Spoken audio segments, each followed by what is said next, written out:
नमस्कार दोस्तों, मैं प्रतीक सिंह एनालाइजर के रिवीजन क्लास में आप सबका स्वागत करता हूं। आइए आते हैं सीधे क्लास में। रिवीजन क्लास है विज्ञान या साइंस का, वीडियो नंबर 7 है। टॉपिक आप पढ़ेंगे मात्रा के मापन का पार्ट 4। अर्थात सोचिए हम एक टॉपिक पे कितनी गहनता से अध्ययन कर रहे हैं कि हम मात्रा को मापन का पार्ट 4 पढ़ रहे थे। इससे पहले इसी टॉपिक हम 4-3 वीडियो और देख चुके हैं।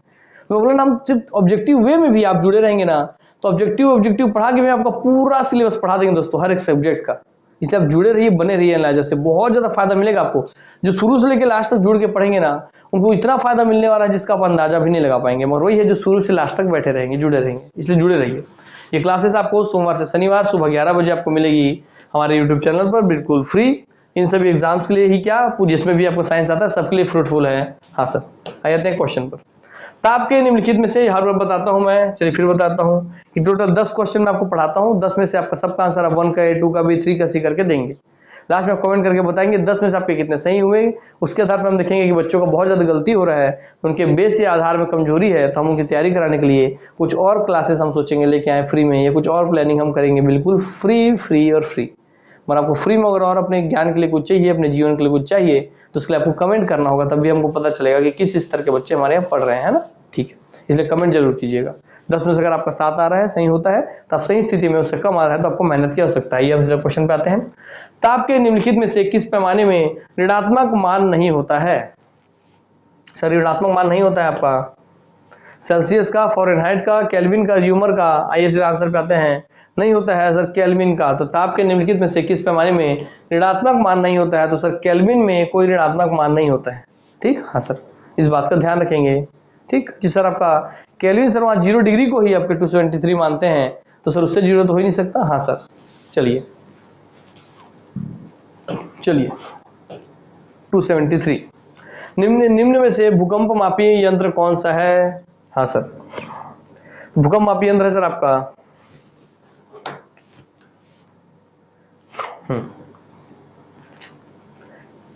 भूकंप मापी यंत्र crescograph, seismograph, Geiger counter, rain gauge. बहुत इजी आंसर दोस्तों, बार बार पढ़ें। सर सिस्मोग्राफ है सर, जिसमें हमारा भूकंप मापी यंत्र कहलाता है सिस्मोग्राफ। हाँ सर, चलिए रिक्टर पैमाने पर नापता है सर ये। चलिए, फैदोमीटर का उपयोग किसे नापने में किया जाता है? सर फैदोमीटर का उपयोग किया जाता है आपके भूकंप को, वर्षा को, समुद्र की गहराई को, या ध्वनि की तीव्रता को। दोस्तों बहुत इजी है दोस्तों, याद रखेंगे, बार बार पूछता है इसको। सर इसका आंसर है समुद्र की गहराई को नापते हैं फैदोमीटर से। ठीक, हाँ सर, तो फैदो मने गहराई समुद्र की। चलिए आगे बढ़ते हैं। नेक्स्ट क्वेश्चन, निम्नलिखित में से कौन सुमेलित नहीं है?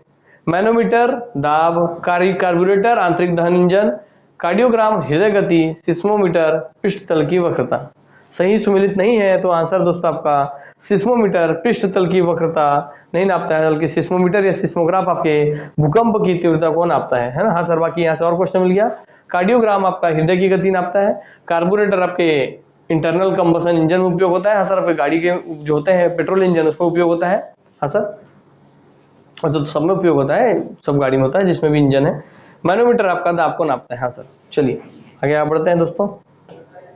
ये हमारा 1 ईयर प्लान है दोस्तों। हमारे पूरे साल भर का कोर्स आपको साल भर 365 दिन 12 माह के लिए एक ही जगह पे, आपको एक ही प्लेटफॉर्म पे कंप्लीट उस पूरे थ्योरी का वीडियो, पूरे कॉन्सेप्ट के एक सब्जेक्ट का पूरा वीडियो क्लास, उसका पूरा फ्री PDF आपको मिलेगा और उसका पूरा टेस्ट सीरीज मिलेगा। अर्थात पूरी कंप्लीट तैयारी आपको 4000 के प्राइस में होगी। मगर यहाँ एक बात को ध्यान रखेंगे कि आप उस प्राइस में क्यों देंगे। 4000 की जगह में आप दीजिए सिर्फ 2199। शुरू के 50 विद्यार्थी में अपना नाम लिखा करके और अपने इस पढ़ाई को कर दीजिए शुरुआत। जिनके लिए उपयोगी होगा दोस्तों वो पढ़ लेंगे, जिनको हमारे पढ़ाने का तरीका पसंद होगा, समझ में आता होगा जैसे हम समझाते हैं, तो जो इस कोर्स को लीजिए। अन्यथा जो व्यक्ति जहां से पढ़ रहे हैं पढ़िए, कोई दिक्कत की बात नहीं है, बस पढ़िए पढ़िए पढ़िए, कहीं से भी रिविजन आकर के यहाँ से कीजिए ताकि आपको एक दिन पद मिल जाए। ठीक, चलिए आगे बढ़ते हैं।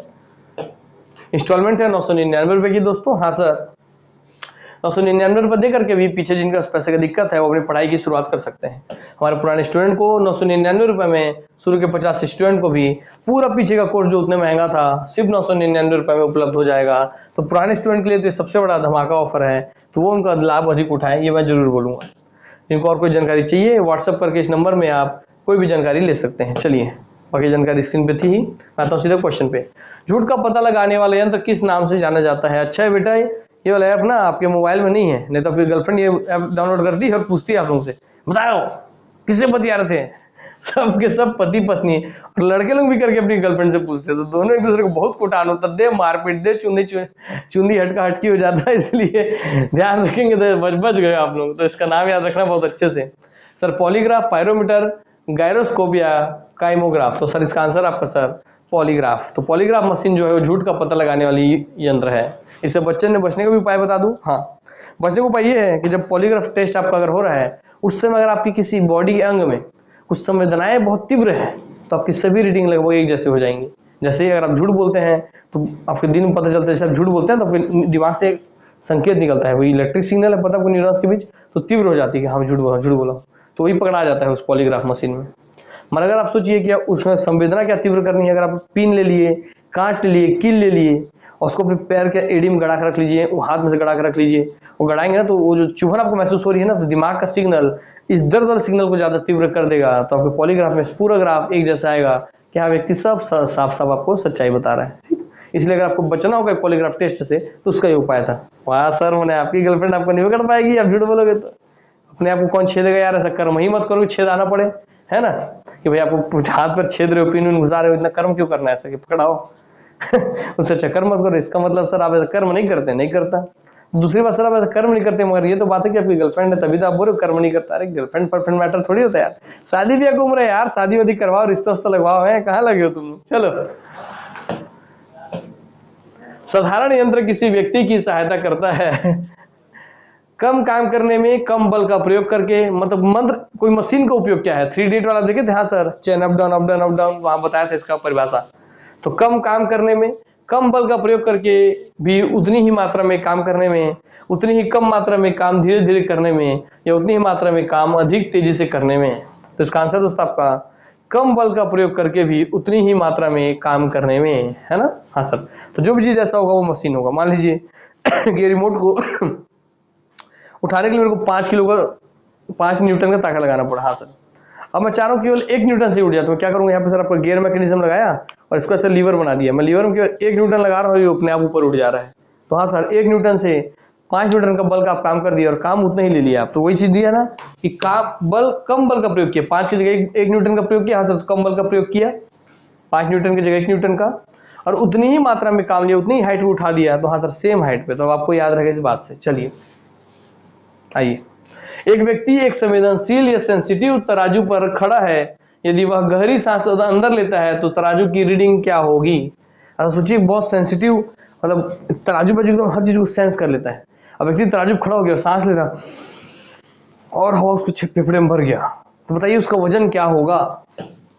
सर बढ़ेगी घटेगी, रीडिंग पर कोई प्रभाव नहीं पड़ेगा, वह बढ़ेगी या घटेगी या वायुमंडलीय दबाव पर निर्भर करता है। तो रीडिंग तराजू की बढ़ेगी, उसका वजन बढ़ जाएगा, उसका वजन घटा हुआ दिखेगा, या रीडिंग पर कोई प्रभाव नहीं पड़ेगा, या वह बढ़ जाएगा या घट जाएगा, यह वायुमंडलीय दबाव पर, आसपास का एटमॉस्फेयर का प्रेशर कितना है उस पर डिपेंड करेगा। आंसर दोस्तों इसका बताइए, सोच लिया आप लोग। ये बहुत बढ़िया क्वेश्चन दोस्तों। इसका आंसर दोस्तों आपके बढ़ेगी। बस चीज में मुझे डाउट है एक बार, इसका आप एक बार क्रॉस चेक करके देखेंगे, मैं भी क्रॉस चेक करके देखूंगा, बाकी फिलहाल ये पढ़ के रखे रहिए। चलिए आगे बढ़ते हैं।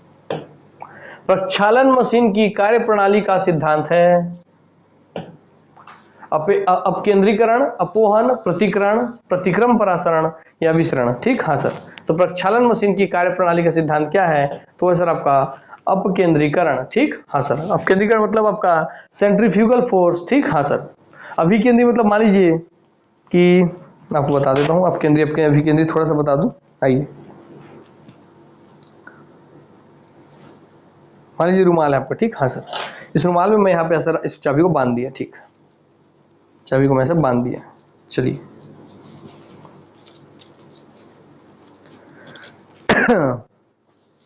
हाँ सर, बांध दिया। और इसको मैं सब गोल गोल घुमा रहा हूँ, बताइए। हाँ सर, गोल गोल घूम रहे हैं। हाँ सर, गोल गोल घूम रहे हैं। तो ये इस छूटे का खुल जाएगा तो पता है बाहर फेंका जाएगा। हाँ सर, फेंका के सर आपका मुंह में पड़ जाएगा। हाँ सर, हाँ सर। तो बाहर की ओर ताकत लगा रहे हैं। हाँ सर, तो बाहर की ओर ताकत लगा रहा है। ये केंद्र कहाँ से कीजिए, जहाँ पे ये घूम रहा है, जहाँ देखिए लपटा गया पूरा आपस में, तो इसका केंद्र है। तो केंद्र की जहाँ पे केंद्र देखिए पूरा लपटा गया, तो चाबी घूम के फेंका भी गया। फेंकाया क्यों, केंद्र जहाँ से घूम रहा था, अगर ताकत केंद्र की ओर लग रहा है, केंद्र की ओर लग रहा है, तो होता है केंद्र के अंदर अर्थात अभी उसकी ओर, तो बोलते हैं केंद्र की ओर अर्थात अभी केंद्रीय बल। हाँ सर। और केंद्र से बाहर की ओर कोई बल लगता है, जैसे चाबी बाहर की ओर बल लगा रहा था इसलिए चाबी खुली, चाबी बाहर फेंका गई, हाँ सर, तो आपका अपकेंद्रीय बल, तो अर्थात केंद्र के अंदर अभिकेंद्रीय, केंद्र के बाहर अपकेंद्रीय, उससे दूर जा रहा है तो अप हो रहा है, हाँ सर अप हो रहा है, मैंने अपकेंद्रीय, तो इसलिए बाहर की ओर अगर कोई फोर्स पे लगता है, बाहर की ओर फेंकाने के लिए करता है तो होता है अपकेंद्रीय। आप बहुत अच्छे समझ गए होंगे। चलिए मैं अपनी चाबी उठा लेता हूँ भाई, आइए। तो ये आपका अपकेंद्रीय, तो ये अपकेंद्रीकरण से काम जो करता है प्रक्षालन मशीन काम करता है, हाँ ठीक है। कैसे हो सर? मान लीजिए अब आपका एक कचरा रखा हुआ मशीन है, कचरा, और उसमें पूरा तेजी से बाहर की ओर घुमा रहा है, तो क्या होगा सर? जितने भारी भारी धूल के कण हैं वो दीवार की ओर चिपक जाएंगे ना, हाँ सर, बाहर की ओर फेंकाएंगे, बाहर की ओर फेंकाएंगे सर, बाहर की ओर फेंकाएंगे तो बाहर दीवार की ओर चिपक जाएंगे, फिर दीवार से कलेक्ट होकर के नीचे की ओर बैठ करके उसको निकाल लिया जाएगा, बस वही ये कहना चाह रहा है, ठीक, हाँ सर। तो उसमें आपके अपकेंद्रीय बल का प्रयोग करोगे ना आप, हाँ सर। चलिए आगे बढ़ते हैं, समझ गए होंगे उम्मीद करता हूं। निम्नलिखित में कौन सी राशि सदिश वेक्टर नहीं है? विस्थापन, वेग, बल या आयतन। सदिश, सदिश क्या होता है दोस्तों? ये आपके जिसमें दिशा होती है वो सदिश, जिसमें दिशा नहीं होती वो अदिश, इतना आपको पता। मत परिणाम दोनों में होता है, हाँ सर। जैसे 2 किलोमीटर 2 किलोमीटर, ये परिमाण दोनों में है कि 2 किलोमीटर जो तय किया या 5 किलोमीटर 2 किलोमीटर मतलब डिजिट है, ये आपको होता है परिमाण। मगर पूर्व दिशा में तय किया तो आपको हो गया पूर्व दिशा, और में 2 किलोमीटर तय किया तो आपकी सदिश राशि हो गई। और बस 2 किलोमीटर तय किया अगर मैं बोल रहा हूँ, वहां दिशा नहीं बताया तो आपकी अदिश राशि हो गई, ठीक, ऐसा आप समझ सकते हैं। बाकी हम थ्योरी में समझाते हैं, यहाँ पर रहने दीजिए। सदिश वेक्टर नहीं है, बताइए आप कौन सा सदिश वेक्टर नहीं है, तो आपका है सर आंसर इसका आयतन। अर्थात बताइए आप, मान लीजिए आयतन मतलब होता है किसी वस्तु का, मान लीजिए इस बोतल का आयतन है 1 लीटर पानी आता है इसमें, अब इसको हम पूर्व ले जाऊं तो इसका आयतन बदल जाएगा क्या? नहीं सर। इसको पश्चिम ले जाऊं बदल जाएगा क्या? नहीं सर। ऊपर ले जाऊं बदल जाएगा? नहीं सर। नीचे ले जाऊं? नहीं सर। अर्थात इसको कहीं भी कुछ भी कर दीजिए, इसका आयतन जो है हमेशा 1 लीटर ही रहेगा ना, अर्थात इसमें हर जगह 1 लीटर पानी आएगा ना, हाँ सर। तो इसलिए आपका इसमें कोई दिशा का प्रभाव पड़ा क्या कि पूर्व लग गया, पश्चिम लग गया, उत्तर लग गया, दक्षिण लग गया, तो कोई इसमें इसका आयतन घटा क्या? नहीं। अर्थात आयतन आपका जो है वो अदिश राशि है। जैसे टाइम यहाँ पे हाथ रखा हूं तो भी उतने मिनट बज रहा है, मान लो, है ना, मान लो कि घड़ी को मैं वैसे सेकंड बढ़ते जाएगा, मगर एक ही समय मान लीजिए 2 आदमी खड़े हैं, एक हाथ इधर कर एक हाथ इधर कर रहे हैं, एक पूर्व में कर एक पश्चिम में, तो समय क्या है आपका सर? दोनों 10:01 हो रहा है मान लीजिए, तो क्या आपने जो दिशा, आपको जो टाइम है क्या वो दिशा से कोई प्रभावित हुआ? या आपकी घड़ी मान लीजिए अभी 10:05 हो रहा है, आप उस घड़ी को उठा करके ले जाते हैं मान लीजिए कि कहीं और, या वैसे एक और घड़ी कहीं और ले जाते हैं, यहाँ से पूर्व दिशा में ले जाते हैं, तो उस समय समय बदल जाएगा क्या? 10:05 का 10:15 हो जाएगा? नहीं। अर्थात आपकी जो समय है वो भी आपकी अदिश राशि हो गई, हाँ सर।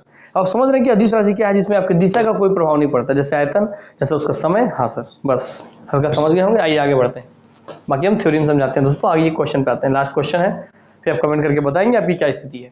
निम्नलिखित में से कौन सी एक सदिश राशि है? संवेग, दाब, ऊर्जा या कार्य। यहाँ आयतन है, आपको बता चुका हूँ, समझा दिया हूँ, ठीक। तो निम्नलिखित में से कौन सी एक सदिश राशि है? तो कौन सी एक सदिश राशि है भैया बताइए सर? सदिश राशि है आपकी क्या? संवेग, दाब, ऊर्जा या कार्य? तो हमारी संवेग राशि है सर, संवेग बता रहा हूँ, कौन सी सदिश राशि है? तो संवेग आपकी एक सदिश राशि है, ठीक, हाँ सर। संवेग क्या होता है आपको सब बता दिया जाएगा दोस्तों थ्योरी क्लास में। चलिए ये रिवीजन क्लास है, यहाँ होता है हमारा क्लास समाप्त। कमेंट जरूर करेंगे, वहाँ पे हम आगे आपका एनालिसिस कर लेंगे। तो नमस्कार, जय हिंद, जय भारत, जय छत्तीसगढ़, वंदे मातरम।